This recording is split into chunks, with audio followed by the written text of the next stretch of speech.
What is up, beautiful people? Welcome back to Growing with me, where real is our norm and growth is our goal. My name is Marangi Faith and I'm going to be your host for this channel. As you guys can tell by the title, today we're going to be talking about lessons that I learned prepping for my first marathon and running my first marathon. Now, if you're watching this, you're either A, you're very supportive of me and for that I'm grateful, or B, you're interested in doing a marathon one day in the future, which is also really great. So I hope these tips and tricks that I learned from my own personal experience are able to aid you in your preparation for your marathon. Okay, now lesson number one. Guys, training is the hard part. Okay, I don't know how else to say this to you, but you really want the training to be the hard part. Because the marathon is hard, don't get me wrong, but the marathon is one day, but the training leading up to the marathon is days and days and weekends of long runs. Like, it is actually so tough to commit yourself to a marathon and actually train for it. It will test every ounce of willpower that you have, because there's no one there to cheer you on when you're training. At least on the marathon day, you're filled with adrenaline and it's like a lot of fun. There's a lot of people, you're like, yay.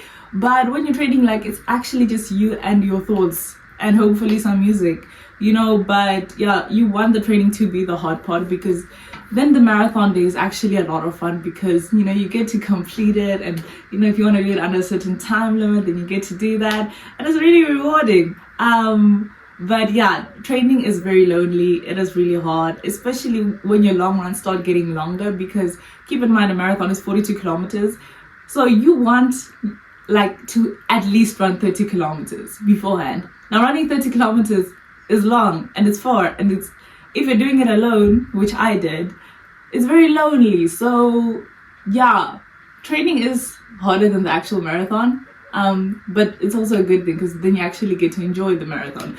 So that is the first thing I wish I knew, is how hard the training actually is, because I was aiming for at least 40 kilometers a week, and that was a lot of kilometers to clock in, guys, because I was running maybe 4 or 5 times a week. So it was a lot. It was a lot on my legs. It was a lot to commit to. And there were genuinely days where I was like, I really don't want to run.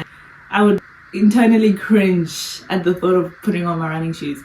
But also keep in mind that putting on your running shoes and doing the first few 100 meters is the hardest part of any run, is actually getting yourself out there. Once you're in it, it's okay, now I just have to go on autopilot. So yeah, you just want to be mentally so strong that you're able to commit to what you told yourself you're gonna do.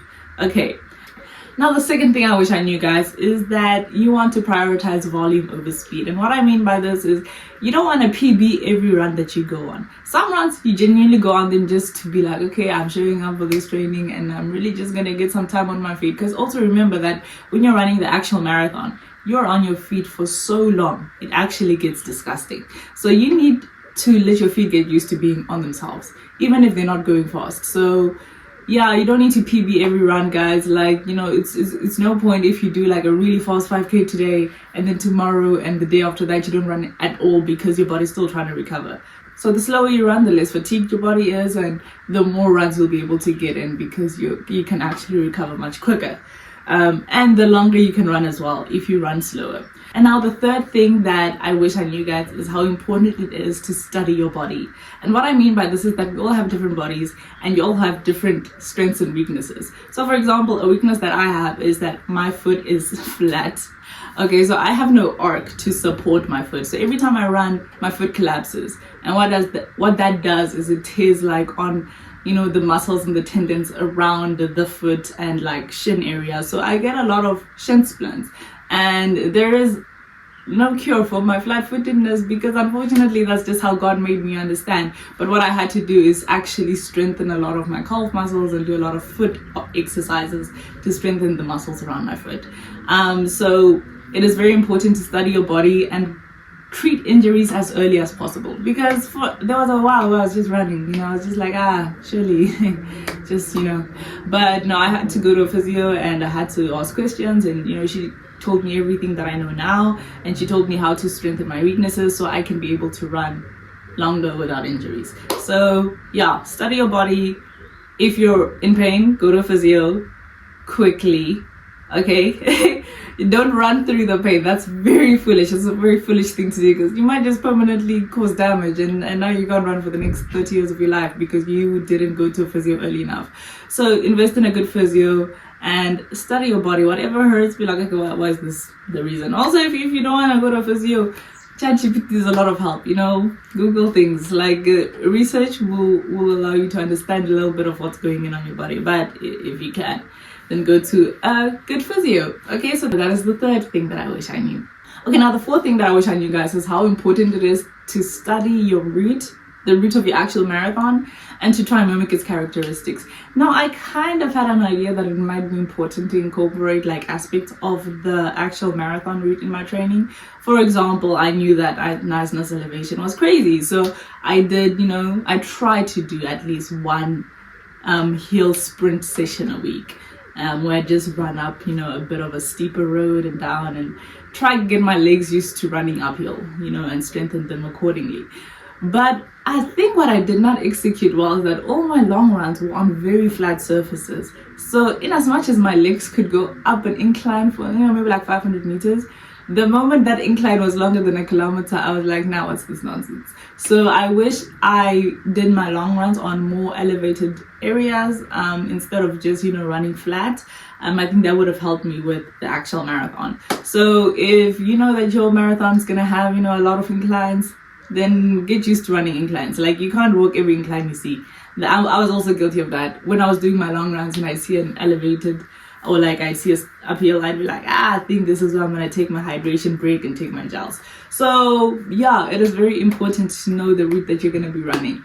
Now, the fifth thing that I wish I knew, guys, and I really learned this the hard way, because I'll never know how my race would have gone if I had done this thing instead of not listening. But I was told to carb load so many times by so many people, and I was like, what, I think people are just being dramatic, because like, surely I don't need to be stuffing myself with carbs a few days before the marathon. Like, what, like, in my mind, it didn't make sense. I was like, why is it important that I need to carb load?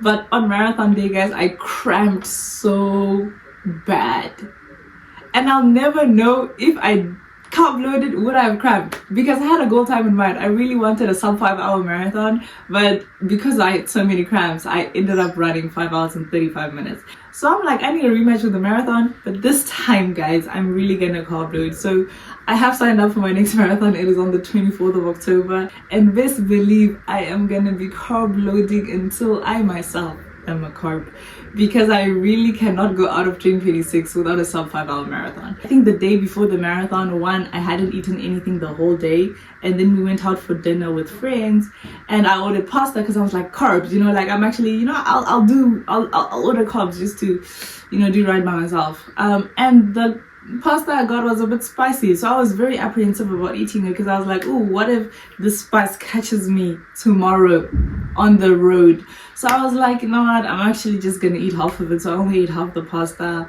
and so I think I was proper malnutrition on marathon day, and I think that's why I had so many cramps. So if I could go back in time, guys, I would have been eating carbs from sunrise to sunset. But yeah, like I said, on the 24th of October, we go again, so stay tuned. Okay, guys, now the next thing that I wish I knew is how important it is to have more than enough gels. And what I mean by more than enough is, if you think you need 5, just have 7 in case anything happens and you actually need an extra gel. Because, like I said, I was cramping a lot, so I had to take a lot more of my gels than I needed, than I planned to, right? And initially I was like, I'll just get 4 gels, 1 after every hour, I should be okay. And a friend of mine actually got me my gels, and he was like, is 5 okay? I was like, 5 is a bit of overkill, but you know what, like, thank you. So shout out to him, because I actually don't know that if he didn't get me more than I needed or thought I needed, if I would have made it through. And even when I was running, like, there were still some runners that were like, oh, like, you have cramps, like, take this cramp block, it's this electrolyte thing. So yeah, like, just be overly prepared. Like, assume that anything that can go wrong will go wrong on marathon day. So yeah, guys, like, fun time. And like I said, I'm gonna go do it again, because I need to do it right. Like, I feel like Nice Now was I was gonna say a trial period, but it was a trail run, and it makes sense for it to be a trial run. I think I'm so funny sometimes. But you guys get what I mean, right? So, and I also want to qualify for 2 oceans. Now, do I want to do 2 oceans? I don't know. I'll decide next year. But I want the option to be able to do it. So I need to qualify in some 5-hour time. And now the last thing, guys, that I have for you is to have fun. Like, running a marathon is so great. Like, people think you are so tough. But it's also so fun. Like, you know, you want to make it fun for yourself. So do it with friends or meet friends along the way. You know, it's just, there's something about it. I never saw the appeal of running when I was back in my day when all I did was gym. I really was like, why am I gonna run more than 5 kilometers voluntarily? But then I did it and I was like, okay, I see its appeal. Like, it really, there's something about it, you know. So enjoy the process, don't wish it away. You know, have fun, make it fun for yourself, enjoy the long runs, enjoy the solitude. I think one thing that marathon training has actually done for me is that I'm actually so okay being alone now. And I don't mean that like in a depressing way. No, I'm just like, yeah, when you're out on the road for so long and it's just you and your thoughts, you actually get comfortable with it just being you and your thoughts. And I don't even want to go to run clubs anymore because I'm like, hey, now people are going to talk to me when I'm running. And I really just want that to be me time, you know, like I really just want to think and be in my thoughts and process my feelings and stuff. And now if I'm at a run club, people talk to me and I can't think. So I'll still go, you know, to a run club or two every now and again if I feel like it. But training for a marathon has really made me so content, like in my loneliness. Like, I don't know how else to say it, but yeah, guys, that is what I learned during this marathon training vlog, and it was a lot of fun. And I hope if you guys ever do it, it's a lot of fun for you too, because man, like I said, there's really just something about it. So thank you for tuning in. I hope you guys took something from this video. I will be signing up and out.